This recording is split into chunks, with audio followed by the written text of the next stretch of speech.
Another day, another set of devastating revelations about Andrea Johnson.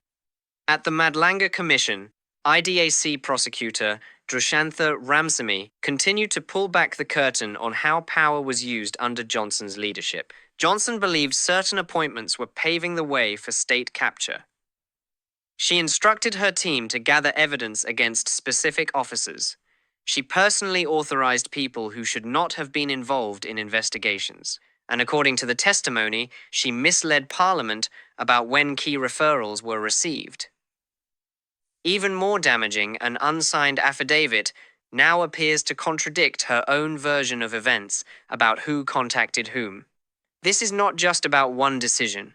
This is a pattern of personal beliefs driving official actions, a pattern of contradictions, a pattern that is being exposed piece by piece under oath. South Africans were promised an anti-corruption unit that would act with integrity. What they are hearing instead is a story of overreach, selective targeting, and broken trust. Watch every second of this testimony. It is emotional, it is revealing.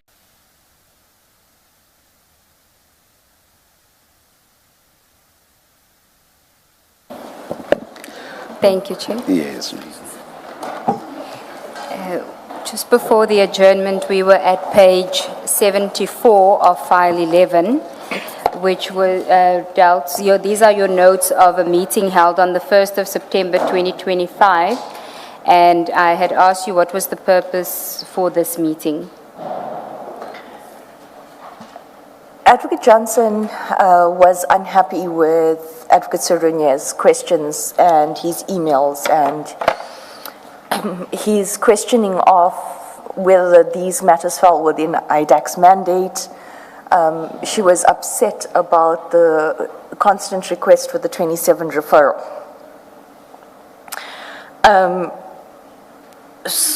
So Advocate Johnson chaired the meeting while Mr. Perumal and Mr. Padiachi joined on Teams. Sorry. Advocate Johnson seemed to be upset with Advocate Schlatzwayo and myself as well in indicating that we had not explained to Advocate Serunye the overarching purpose of the crime intelligence matters. Which she said was what? Racketeering and state capture. And did she explain the state capture aspect? She addressed Advocate Serunye trying to explain that the Mukwele arrest was similar to that of the Celebi judgment and that of the Zuma Sheikh judgment. There was disagreement about that because in those judgments, it was clear what the quid pro quo would be, even though there wasn't a specific agreement. And yes, the gratification or the quid pro quo would come in effect later on, but it was evident from the relationship what would be expected, versus the Mukwele matter where it's just a mere statement of in the future. In the future to do what? So that was the to and fro's that were happening. However, Advocate Johnson then got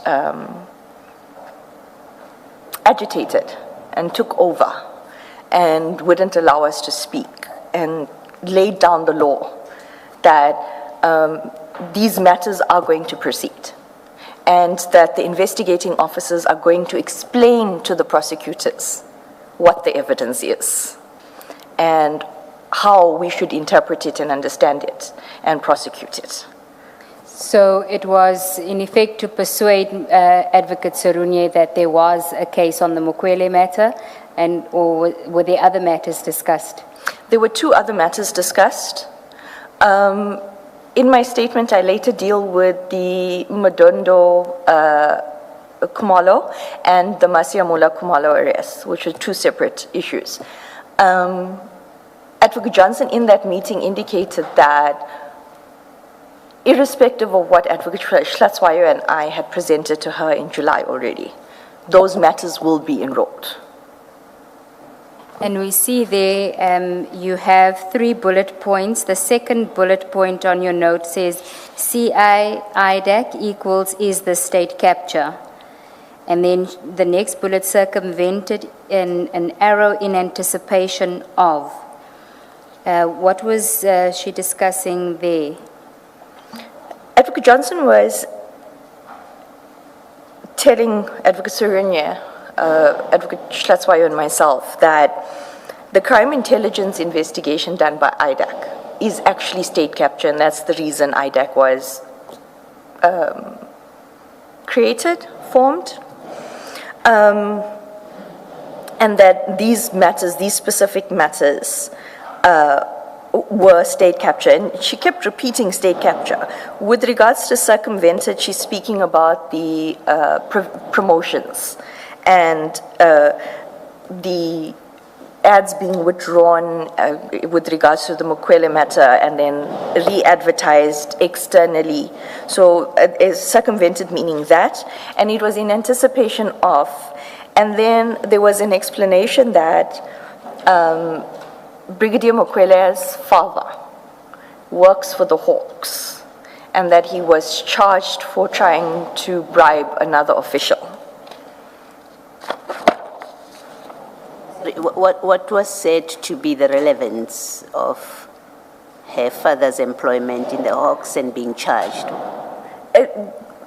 What was they were trying to explain here was that the quid pro quo would then be equated to the fact that General Khumalo was giving gratification to matters, these specific matters, were state capture. And she kept repeating state capture.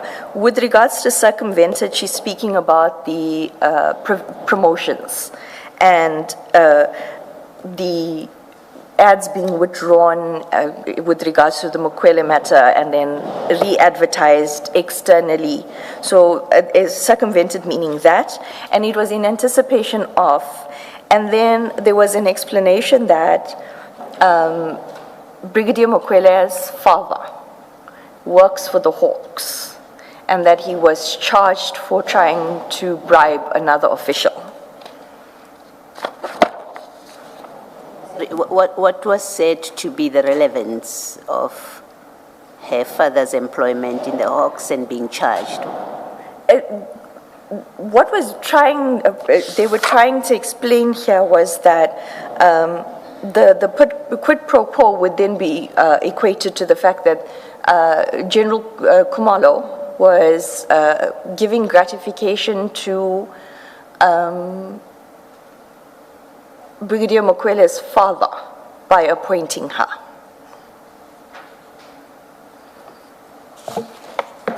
And there's a reference to, it says, there's a docket that relates to her father, and then it says uncle and Labia. What is the reference to Labia? Is that General Labia? Yes,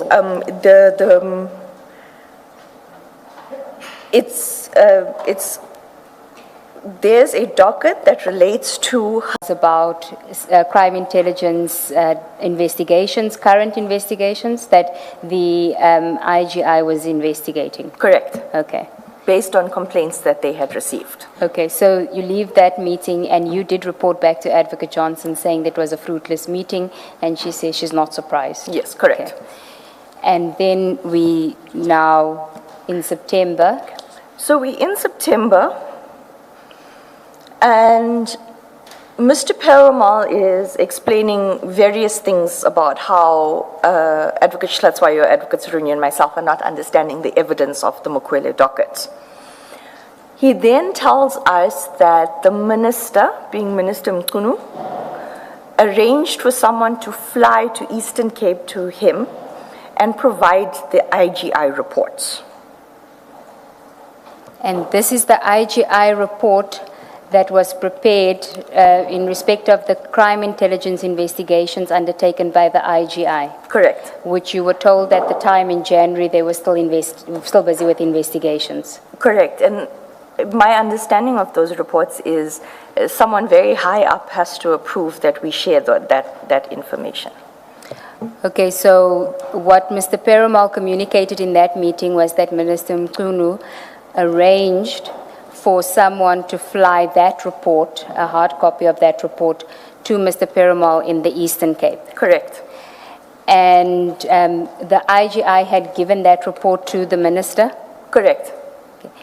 And in terms of what legislation or powers did the IGI give that report to the minister?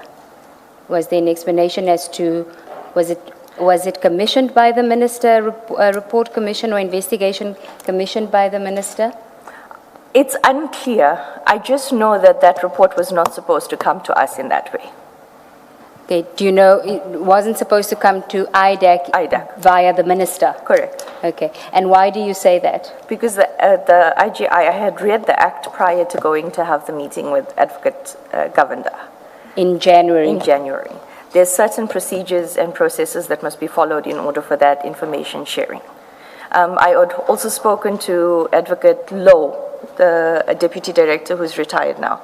He was dealing with a matter that IGI and him, or that team, were sharing information. There were channels that had to be followed in order for that information to be shared.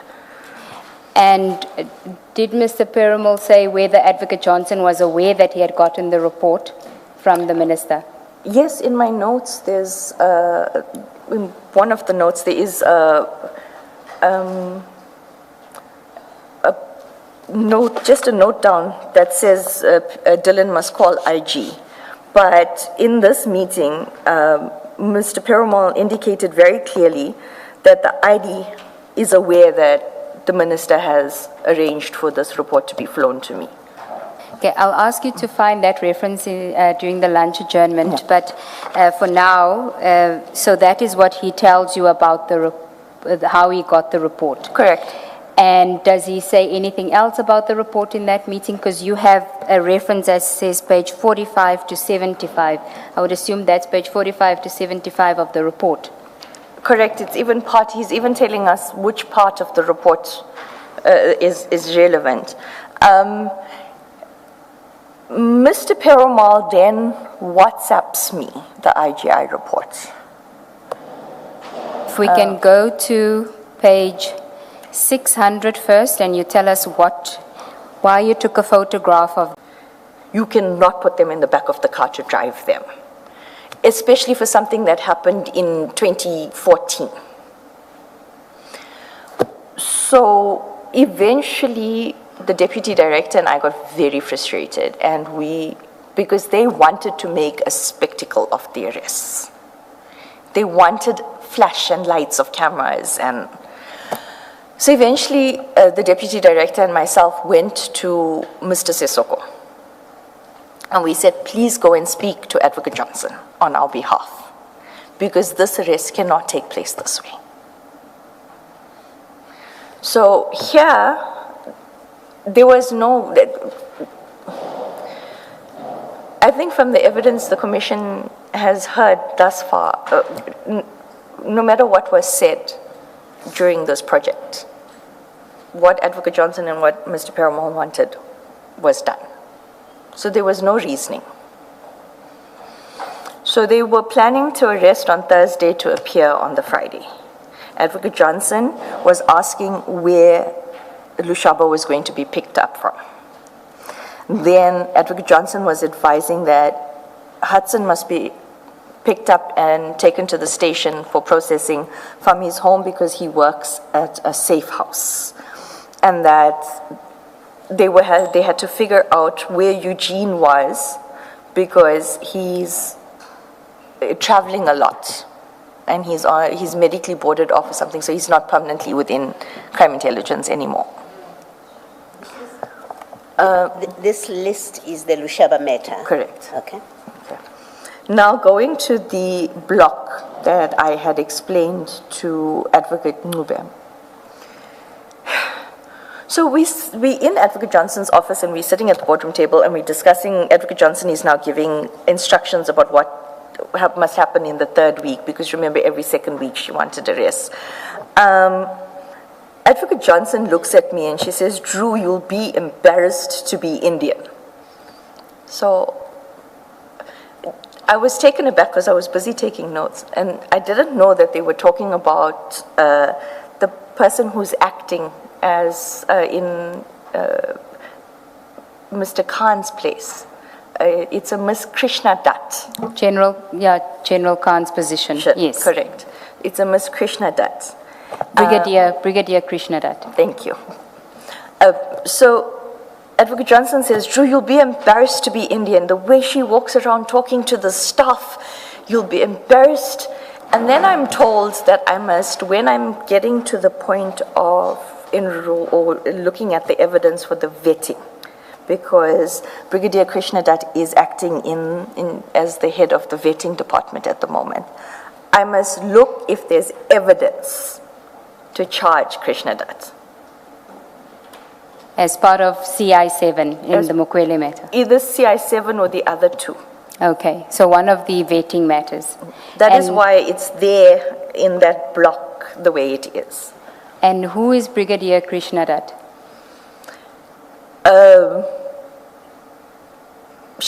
So from that conversation in Advocate Johnson's office, Advocate Johnson then said, when she was explaining how Brigadier Krishna Dutt speaks to this staff and why I'd be embarrassed and all of that, she indicated Junaid is reporting to her. So at that time, I already knew that Junaid is Mr. Johnson, Advocate Johnson's husband. And the issue with Brigadier Krishna Dutt is that she was promoted to brigadier before Brigadier Johnson. I came to learn that after, when I was inquiring as to what exactly is up with, because it's the first time I'm hearing the name. We now already almost 6 months into the investigation. It's not on the 2830, and I'm being told to look for. But the manner in which it was explained in the office about being embarrassed and the way the brigadier speaks to her staff and the screaming, etc. And Brigadier Krishna Dutt hadn't come up in any of the previous meetings, any documentation regarding any of the matters at that stage? No, in fact, Mr. Perumal called me later that evening after this meeting, or maybe later that week, but after this meeting. And he said to me, hey, Dee, I looked, but I can't find any evidence against Krishna Dutt. And did Advocate Johnson give an indication as to where she was getting this information? Was it pillow talk or was it coming from General Khan? I cannot answer that. I had my own ideas because of, my own assumptions because of the way the investigation was. Importantly, at 2.2, it stated, the ID then directed that SI Pariachi should conduct an investigation in relation to the allegations made involving Mr. Nkabinde. Now, you put it a bit softer than that. You said it was more just gathering facts and that the ID was doing at that stage. But he seems to already say that at that stage, or would it have been in a separate meeting that the ID then directed Mr. Pariachi to conduct an investigation? As per the WhatsApps that was previously displayed, as well as the affidavit, my affidavit from the 1st of April,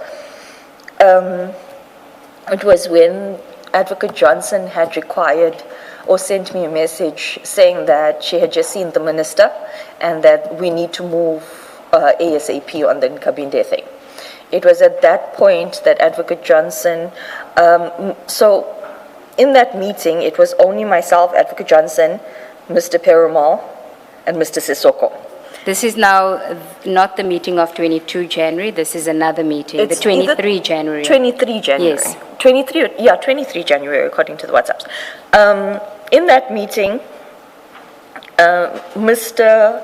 Perumal indicated that Mr. Belochin can continue with the investigation on Mr. Nkabinde.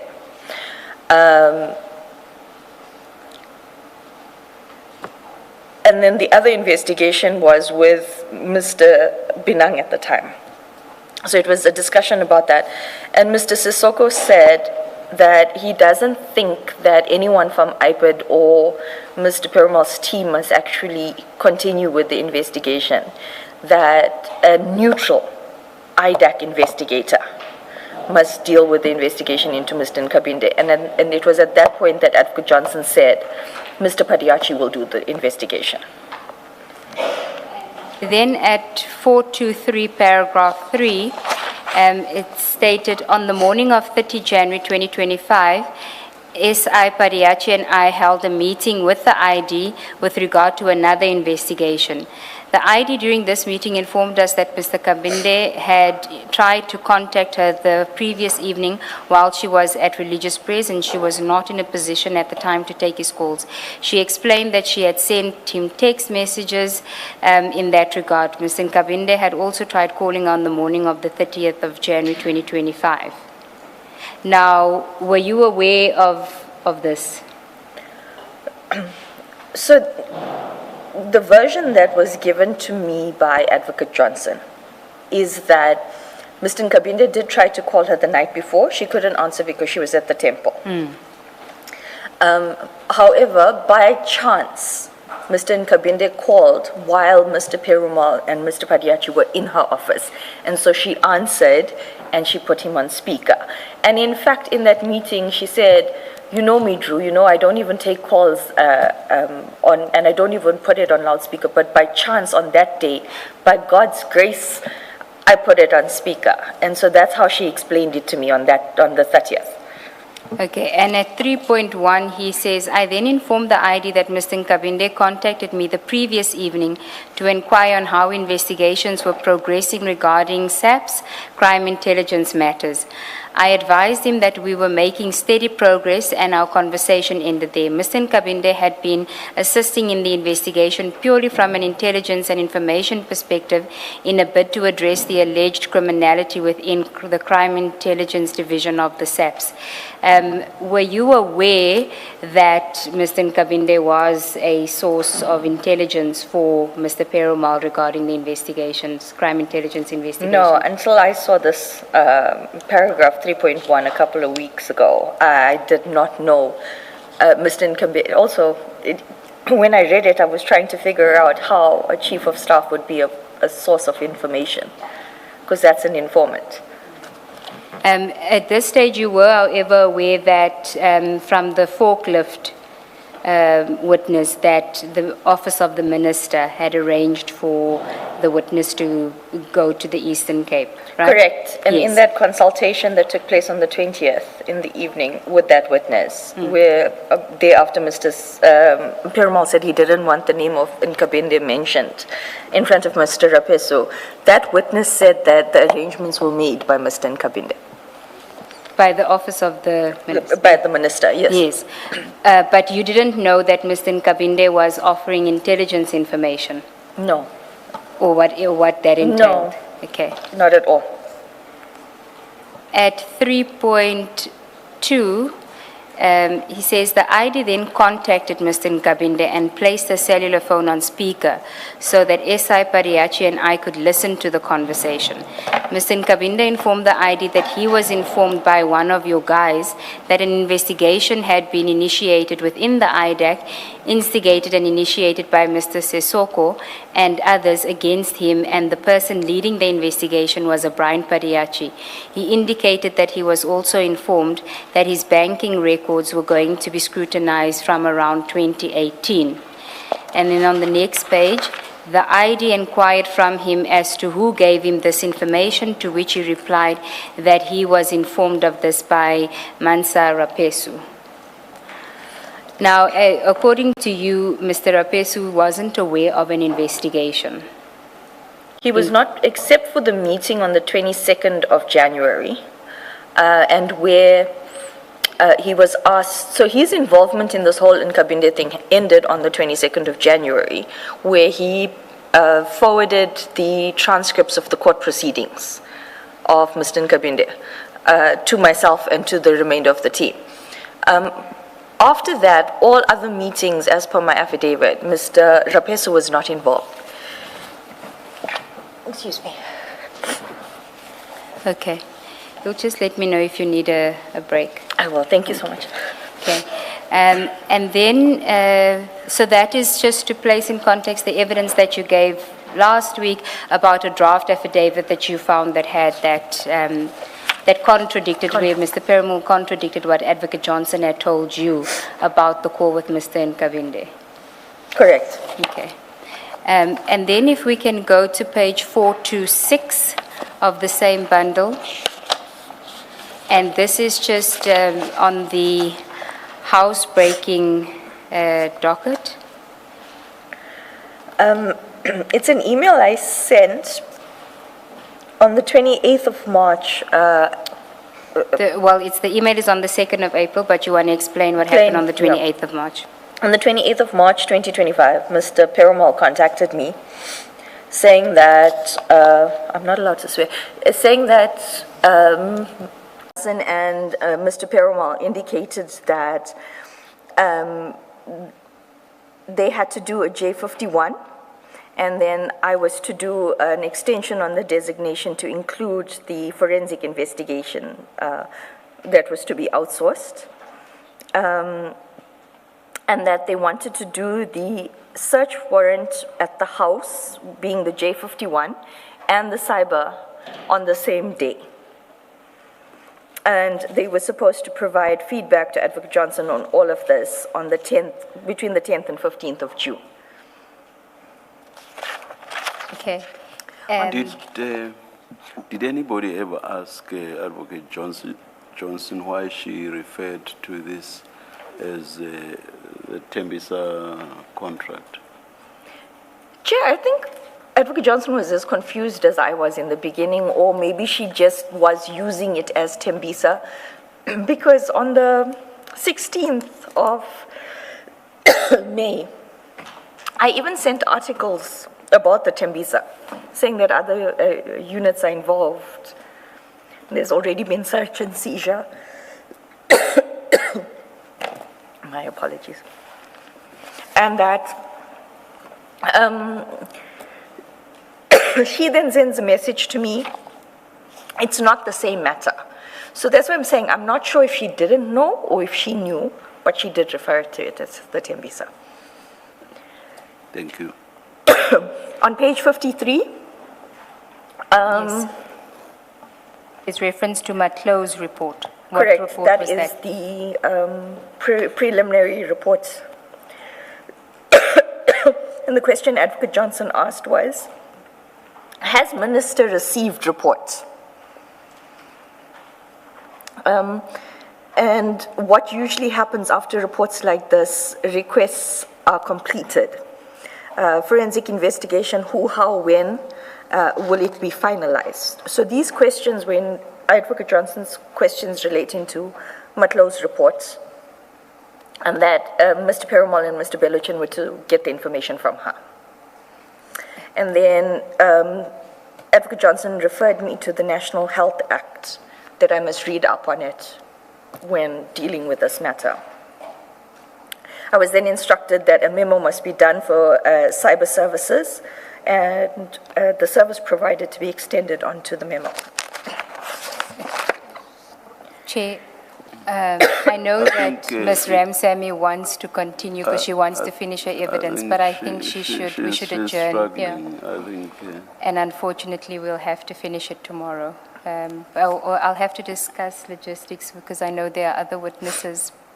If we maybe can just take a short adjournment so I can get hold of Advocate Chaskelson just to find out what the arrangement is for tomorrow, because I'm not sure if we can even continue with her tomorrow if there are other witnesses scheduled for tomorrow already. we did hear from your counsel, Ms. Ramsamy, Mr. Ramatsekisa, that you would like to finish today, but observing you from where we are, you are struggling. I am, but I'm strong enough to push through for as long as possible. I think we can push until at least 4. I don't think we're going to achieve much till 4. Yeah, I think, Chair, we should just adjourn. We're not going to achieve much in 30 minutes. Yeah. Let's adjourn, then you'll call us in when you're in a position to.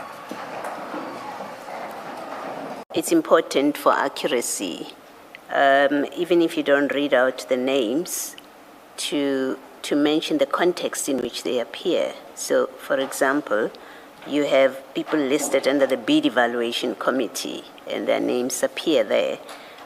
Some of them are amongst the ones charged, and I think if the report doesn't make any specific allegations of criminality against them or of irregularity against specific individuals, I think it's in fairness to those individuals that you should say in what context they appear in the report.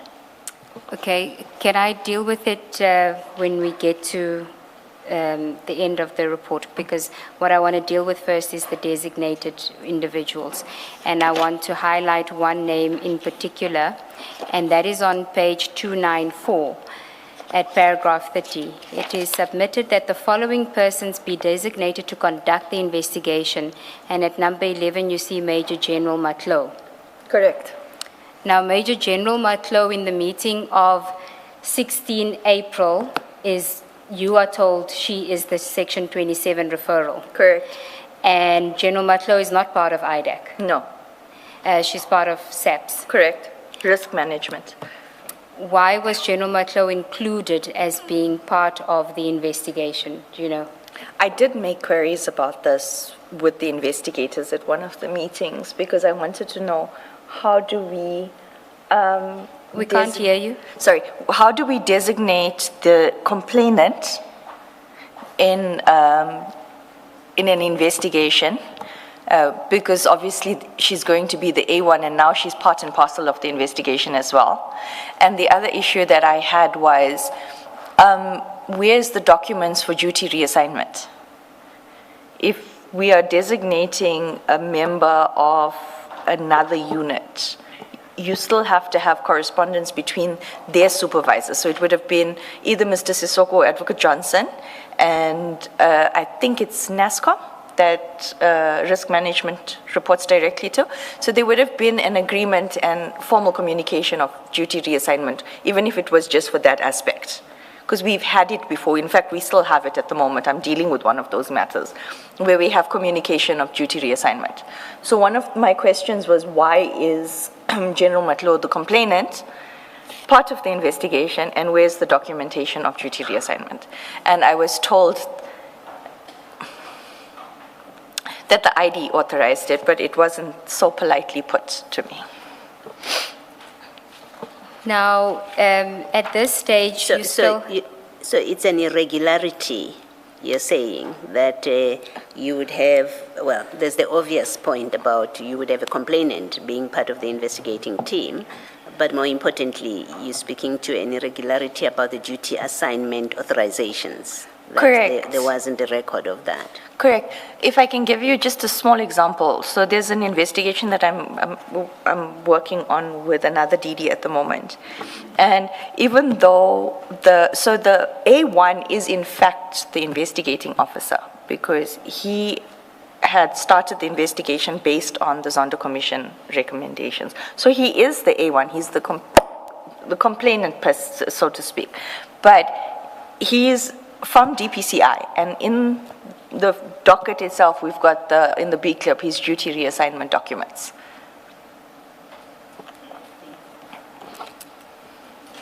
and you say on this one, you haven't seen that duty reassignment, you haven't seen anything other than the 28.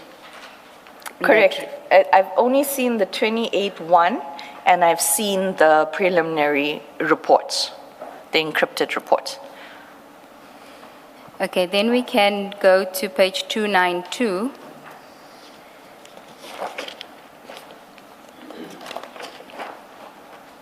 And I'll just ask Commissioner Baloyi for guidance here on this aspect insofar as the suspects are concerned, the issue you raised. So what I wanted to be careful about is that we don't create the impression that the report has fingered specific people, linking them to specific misconduct. So if you look at, let me go to that page. if you go to a page that lists committees, 311, thank you. So if you go to that page in the report at 311, it lists different committees and tells you who is in the committee, who are those people in the committees. And insofar as it doesn't allege, there's no misconduct, irregularity, criminal conduct alleged against a person, but the only link we can make from the report is that they sat in a committee. I would rather you point that out. Yes, I wasn't going to deal with the suspects. It wasn't part of the 28-1. Okay. My focus was on the designation, the investigators. Okay. What was being investigated? Why was the complainant included as being part of the investigation, and whether there was any authorization for that? What did we need in order for that to be? That Okay. was the That's your focus. Yes, that's Okay. why I didn't deal with the report either. Okay. Just I the guess- issue of the report was just that it was sent to you when you were told that the report is the 27, it was part of the 27 referral. Correct. Okay. No, I'm happy with that. I was just concerned when she said I'm uncomfortable to list people's names. Okay. But just the report says the bid was not properly evaluated. So to the extent that there are issues with the bid evaluation committee, all the report says is that the bid was not properly evaluated. And it doesn't allege criminality. Yes, that is why I wanted to establish the extent of this witness's involvement with that. And as I understood her to say, she didn't change anything on the authorizations. She wasn't really involved in in assessing the merits of the application. You were just finalizing it for submission. Correct. Okay, because the names were there. You didn't check whether the names should be there or should not be there. That's why you asked, where did you get the names? Correct. Okay. Now, at this stage, you still haven't seen a 27, a Section 27 affidavit. No, Okay. not at all. If we can go to page 544. Lines and rational decisions cannot be explained. So because from the timeline here, how do you explain anything? It's basically them trying to cover up, but very poorly so. It's just my observation, and from dealing with these things for so long. And then there's another affidavit by General Matlo that I'd like to refer you to at page 3534. File 9. Before that, even if it's just for the record, so at least from what we have seen in the ad hoc committee transcript and this affidavit now and the WhatsApp exchanges and email exchanges, we can say that Advocate Johnson did not tell the truth in Parliament to the ad hoc committee when she said you received the Section 27 referral on the 16th of February 2025. That was an outright lie, looking at these documents. Correct. Thank you. Sorry, which page, Advocate Siegel? It was 3519, I think, I said. 3519. 3534, sorry. 3534. Yes. This is a A2 statement, and I'm not clear on when this was done, because if you look at 3536, where do you see the 26? 184-page affidavit. So the last Yeah, page at the is last page. 3817. Because It says what happens 26. is she verbatim quotes from a report. So we'll get to that. But in this affidavit on page 3534, at paragraph 3, General Matlo says, on 9 January 2025, Internal Audit, Risk and Integrity Management received a request from Minister of Police to investigate the alleged procurement irregularities on appointment of the service provider